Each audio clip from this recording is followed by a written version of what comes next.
보면 이제 아군과 적군이 있습니다. 그래서 아군은 당연히 함께 싸우는 동지들이고, 또 적군은 누가 적군이겠어요? 우리가 힘을 합쳐서 이제 싸워야 되는 그런 사람들, 이제 적들이 이제 적군이 되겠죠. 근데 이 아군과 적군이 때로는 헷갈릴 때가 있습니다. 그러면 이제 낭패를 보게 돼요. 예를 들면 비행기가 굉장히 멀리 있잖아요. 비행기가 멀리 있단 말이에요. 그럼 저 멀리에 있는 비행기가 적군인지 아군인지 어떻게 구별할 수 있을까요? 모르죠. 저도 잘 모르지만 피아 식별 코드라는 게 있대요. 그것이 이제 레이더를 통해서 되면 저 멀리 있는 비행기가 아군인지 적군인지를 구별할 수 있다고 합니다. 그래서 오늘 말씀을 보면 이제 바울이 로마서의 결론을 내리고 있는데, 사도 바울이 영적인 아군과 적군을 구별하는 것을 보게 돼요. 오늘 우리가 함께 나누진 않았지만 지난주에 나눴던 이 16장 전반부를 살펴보면 사도 바울이 로마에 있는 교회 성도들에게 문안 인사를 전했어요. 그래서 문안 인사를 전합니다. 그래서 한 40명의 이름들을 쭉 나열을 해요. 근데 이 사람들은 로마 교회 가본 적이 없는 사람들이에요. 로마 교회 가본 적이 없는 사람들과 함께 문안 인사를 전하는 겁니다. 왜 그럴까요? 한 번도 보지 못한 사람들에게 문안 인사를 왜 그렇게 할까요? 왜냐하면 같은 아군이기 때문에 그런 거예요. 그러니까 주 예수님 안에서 한 교회이기 때문에 우리는 문안 인사를 전해도 괜찮다라는 것입니다. 그래서 우리가 저 옆에 보면 아주 큰 교회가 있잖아요. 신길교회가 있잖아요. 네, 신길교회가 있고 저 영암교회가 있습니다. 여러분, 신길교회는 우리의 적이에요? 아군이에요? 네, 아군이에요. 아군. 적이라고 생각하면 안 됩니다. 아군입니다. 네, 신길교회는 우리 교회의 라이벌이 아니에요. 신길동을 함께 품고 복음화시키기 위해서 하나님의 뜻을 따라야 되는 동역하는 교회가 되어야 됩니다. 싸우는 관계가 아니에요. 그래서 우리는 그리스도 안에서 형제이고 자매입니다. 전도 나가가지고 신길교회 다닌다고 싸워서는 안 되겠죠. 네, 싸워서는 안 돼요. 그런데 바울이 이제 17절부터는 굉장히 특별한 권면을 하고 있어요. 바로 적군에 대한 권면을 하고 있는 것입니다.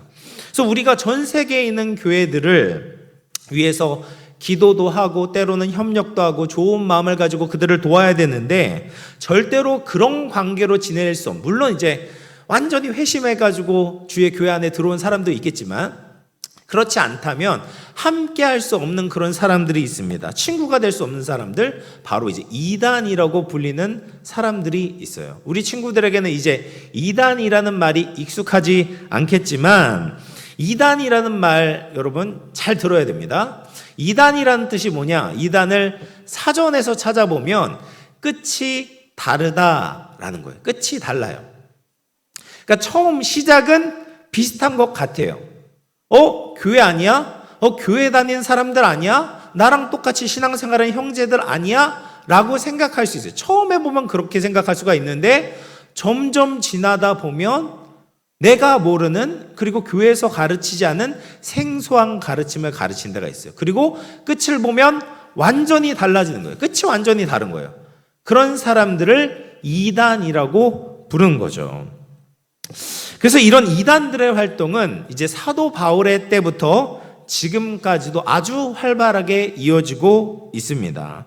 그래서 여러분들이 생각하는 것보다 이단이 굉장히 가까이에 있다라는 것을 기억할 필요가 있어요. 그래서 신길동 안에도 이단이 있어요. 대방동에도 있어요. 지나다 보면 많이 보여요. 그러니까 이단은 언제 어디서 만날지 모르고, 여러분의 친구들도 사실 이단에 다니는 친구들이 있을 수도 있다라는 것이죠. 근데 이런 이단 교회에 한번 발을 들이게 되면 다시 이제 정통 교회에 돌아오는 것이 참 어렵습니다. 마치 알코올에 이제 술을 마시는 사람이 술을 끊는 것이 어려운 것처럼, 담배를 피는 어른들이 담배를 끊는 것이 어려운 것처럼, 이단의 가르침에 한번 맛을 들이게 되면 그 이단의 가르침을 끊어내는 것이 거의 불가능하다라는 것이죠. 그래서 이렇게 교회를 분열시키고 성도들의 영혼을 도둑질해가는 이단들의 세 가지 특징이 있어요. 로마서 16장 17절 말씀 우리 친구들 같이 읽어보겠습니다. 읽어볼게요. 시작. 형제들아 내가 너희를 권하노니 너희가 배운 교훈을 거슬러 분쟁을 일으키거나 거치게 하는 자들을 살피고 그들에게서 떠나라. 네, 잘했습니다. 그래서 이단의 특징이 뭐냐? 첫 번째로 너희가 배운 교훈을 거스르는 거예요. 그러니까 여러분이 교회에서 배운 교훈을 거스르는 사람이 있다라는 거예요. 그래서 그들이 이제 이단들이 성경 말씀을 해석을 해주는데 교회에서 들어보지 못한 해석을 하는 거예요. 와, 너무 신기하다, 신통방통하다라는 해석을 들려주는 겁니다. 그래서 제가 이제 갖고 온 게 저기 뭐냐면 아버지 가방에 들어가신다라는 말이에요. 아버지 가방에 들어가신다. 정통교회에서는 어떻게 해석합니까? 아버지 가방에 들어가신다 라고 가르친단 말이에요. 아버지가 방에 들어가신, 너무 자연스러운 거잖아요. 그런데 이단들은 예를 드는 거예요. 이단들은 아버지를 끊는 거예요. 아버지 가방에 들어가신다라고 하는 거예요. 아, 아버지가 가방에 들어가셔? 참 신기한 일이네. 아, 재밌는 일이네. 여러분 어때요? 아버지가 방에 들어가는 게 재밌어요? 아버지 가방에 들어가는 게 재밌어요? 가방에 들어가는 게 재밌죠. 가방에 들어가는 게 신기해요. 가방에 들어가는 게 훨씬 더 기억에 오래 남아요. 그렇기 때문에 사람들이 이제 유혹을 받는다라는 거예요. 물론 그들이 뭐 가방에 들어간다고 가르치는 건 아니에요. 이런 식으로 성경 말씀을 짜집기를 하는 거예요. 문맥과 상관없이 해석을 하는 것이죠. 그렇게 해서 정통교회에서 가르치는 복음을 비틀어서 이상한 교리를, 가르침을 가르치는 거예요. 두 번째로 이단 교회의 특징은 뭐냐면 분쟁을 일으킵니다. 분쟁을 일으켜요. 교회 안을 보면 이제 불평이 있는 사람들이 있습니다. 교회뿐만 아니라 어느 조직에서 보더라도 불평하는 세력들이 있어요. 그런데 이단들은 그런 사람들을 아주 잘 찾아냅니다. 그래서 구원의 확신이 없거나 예수님을 적당히 믿는 사람들을 이단이 찾아가서 그들을 선동질을 하는 거예요. 그래서 여러분, 교회에서 불평을 하지 마셔야 돼요. 불평을 하면 안 됩니다. 그러면 이단의 표적이 될 수가 있어요. 그런 사람들에게 이단이 찾아가서 멋있는 말로 불평을 부추기는 거예요. 아, 네가 생각하는 것이 맞아. 이 정통교회가 잘못됐어. 썩었어. 이런 식으로 자꾸 그런 말들에 대해서, 불평에 대해서 동의해주고 동조해주고 알아주다 보면 그들의 귀에, 그들의 말에 귀가 이제 솔깃하게 되는 거예요. 그러면서 자기가 아는 교회가 있다는 거예요. 내가 다니는 교회가 있는데 네가 가지고 있는 그런 불평이 하나도 해당되지가 않아. 얼마나 능력이 있는지 몰라. 병도 고치고 그리고 귀신도 쫓아내고 오면은 먹을 것도 많이 주고 더 맛있는 국수도 주고 막 이런 식으로 막 꾸시는 겁니다. 그래서 원래 섭섭하고 피해를 입었다고 생각하는 사람들이 그런 말에 넘어가게 되는 거예요. 그래서 분쟁을 일으킨다라는 거예요. 세 번째 특징이 뭐냐? 이제 거치게 한다라는 거예요. 거치게 한다라는 것은 장애물을 놓거나 함정을 놓거나 올무를 놓는 것을 말합니다. 그래서 처음에 이단들은 교회에 이제 들어와서는 적군인데 아군인 척을 하는 거예요. 하나님을 위하고 교회를 위하는 척 하다가 나중에 세력이 커지게 되면 본색을 드러내게 됩니다. 그러면서 교회가 하는 일을 반대하는 것이죠. 교회가 잘못됐다라고 이야기를 하고 그것은 하나님께서 원하시는 가르침이 아니다라고 거짓말을 하는 거예요. 자기들이 원하는 목적을 이루기 위해서 이 사람들은 수단과 방법을 가리지 않아요. 그래서 굉장히 위험한 것이죠. 그래서 사도 바울은 이런 이단들을 향하여서 살피고 피하라라고 말하고 있습니다. 여러분, 여러분들도 영적인 분별력이 필요해요. 뭐가 필요해요? 영적인 분별력이 필요하다라는 거예요. 그래서 그냥 교회 안에 있는 게 제일 좋고 여러분이 만나는 사람들이 누구인지 혹은 여러분에게 지금 가르치고 있는 어떤 가르침이 있다면 그 가르침이 무엇인지에 대해서 분별하는 것이 필요하다라는 거예요. 여러분, 악한 사람들은 이렇게 쉽게 자기의 본색을 노출하지 않습니다. 마귀가 자기가 마귀인 것처럼 꾸미지 않아요. 마귀가 이렇게 검정 망토를 이렇게 쓰고 그리고 이 송곳니를 가지고 뿔을 달고 있지 않아요. 그런 마귀는 없어요. 마귀들은 늘 천사인 것처럼 행동을 해요. 천사인 것처럼 보여요. 그래서 양의 탈을 쓴 늑대처럼 보이는 거예요. 그래서 처음에는 이 자기의 본 모습을 드러내지 않고 있다가 그러다가 나중에 이제 본색을 드러내곤 하는 것이죠. 그래서 우리는 무엇이 진짜이고 무엇이 가짜인지 뭐가 필요해요? 영적인 분별력이 필요하다. 그러면 우리가 어떻게 영적 분별력을 가질 수 있을까? 16장 18절 말씀을 같이 읽어보도록 하겠습니다. 같이 읽어볼게요. 쉬운 성경인데요. 같이 읽어보겠습니다. 시작. 그런 사람은 우리 주 그리스도를 섬기는 것이 아니라 자기 배를 섬기며 달콤하고 아첨하는 말로 순진한 사람들의 마음을 속입니다. 그래서 이 사람들이 무엇을 원하고 있는가, 무엇을 더 높이고 있는가를 잘 보셔야 된다라는 거죠. 예수님을 섬기는 것이 아니라 자기 배, 그러니까 자기가 더 많이 가지려고 하는 거예요. 이런 사람들을 주의해야 됩니다. 그래서 이단의 교주들 중에는 한 명도 가난한 사람들이 없어요. 왜냐하면 자기 배를 불리려고 하기 때문에 다 이제 부자들입니다. 그리고 이 사람들은 말을 참 잘해요. 이단들을 보면 말을 아주 기가 막히게 합니다. 그래서 사람들을 들었다 놨다 해요. 아주 재미있게 사람들을 웃기기도 하고 또 슬프게도 만들 수 있고, 그런데 이런 말에 현혹돼서는 안 된다. 진리인가 아닌가만 생각을 해야 된다라는 것이죠. 그리고 이제 19절 말씀 우리 같이 한번 읽어보겠습니다. 이것은 그냥 개역개정인데 같이 읽어볼게요. 시작.